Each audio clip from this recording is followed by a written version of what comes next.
I'm in conversation with Commander, Training and Doctrine of the Nigerian Army, also the Vice Chief. Welcome to the show, sir.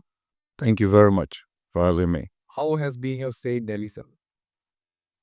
Interesting. Before now, I'd actually look forward to visiting India one day. And this conclave has presented me with an opportunity to do so. Very nice, sir. Very nice, sir. I hope you have a great stay in Delhi, sir. So, you are attending this Chiefs Conclave on United Nations troop contributing countries, and you yourself have contributed a lot of troops to the United Nations peacekeeping missions, and you have been part of number of missions yourself, sir.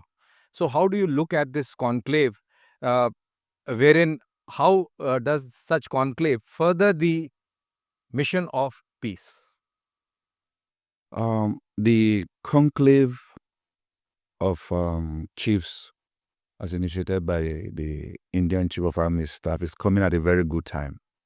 We must not deny the fact that threats and conflicts all over the world become multidimensional, and we must show commitment. We must reassure ourselves that we have a responsibility to manage this conflict.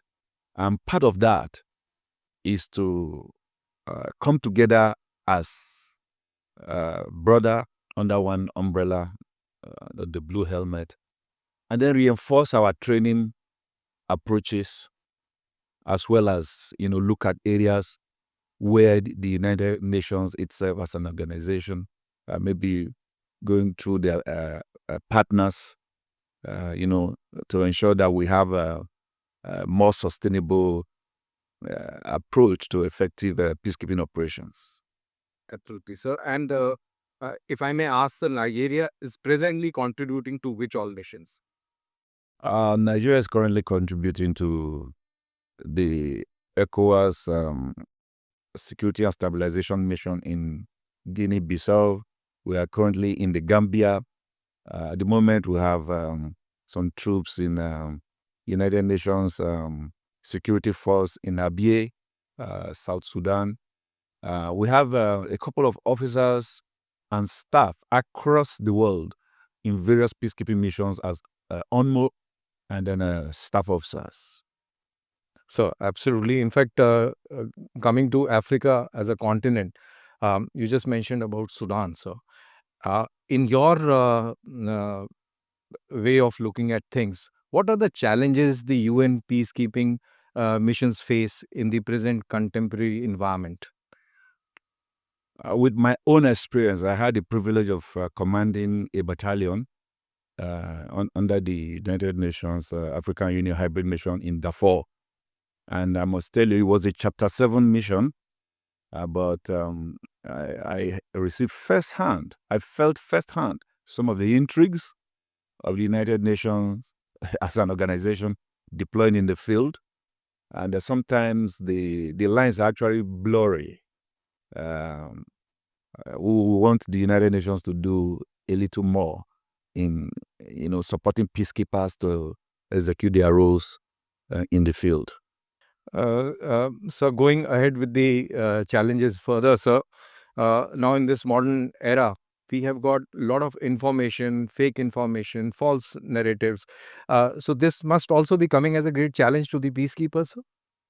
It is definitely any operation you have disinformation, but the most important thing is if you have trained properly, you'll be able to discern to a very large extent.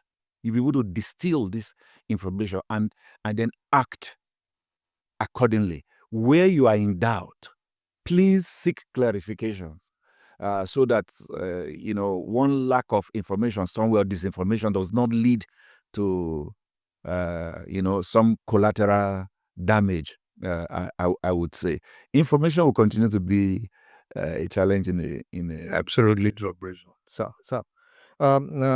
in your military service, have you come across or have you served with the Indian troops sometimes in the UN missions or somewhere? Or your troops are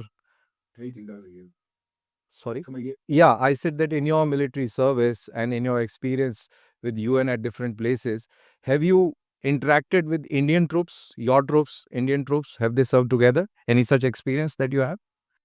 I was just trying to recall. I think it was the staff actually, not the troops. It was the Indian staff at um, the Indian UN staff at the FOB at Nyala in Darfur. They were in various departments and they were quite helpful, very professional. You know, Nigeria and India, we share a lot of things. We are historically linked, having been mentored by the British system. So we operate very well. Yeah. So and we are very comfortable when it comes to operating with the Indians because we know that they are also very thorough and professional. Absolutely, sir. Uh, in fact, finally, I would like to ask you, sir, that how do you see the future of United Nations peacekeeping in days and decades ahead, sir?